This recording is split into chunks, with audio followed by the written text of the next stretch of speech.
This new feature of Photoshop will save tons of time for sure.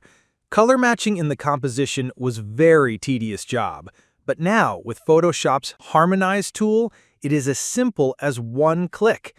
Yes, Harmonize will color match anything with the background image. For the test, first let's bring the background image. I had chosen this colorful, bright image. I am compositing a girl in here. First, I will remove background. Now the new Harmonize tool is visible, so let's click it. It will take a few seconds to process. And here it is, the harmonized image. That's fantastic.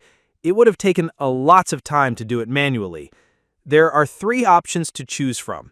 Let's try on other images too, and let's see the results. Photoshop's Harmonize tool, available in the beta version of Photoshop 2025, is part of Adobe's new Generative Media toolbar. It's designed to help you seamlessly blend a subject into a different background by automatically matching the color, lighting, and tone of the layers.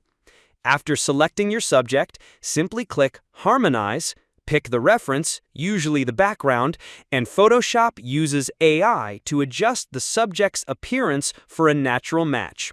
You can fine-tune the output using sliders for brightness, saturation, hue, and more. This tool is ideal for composites, ad creatives, and visual storytelling, cutting down manual color correction and making your work look cohesive in seconds.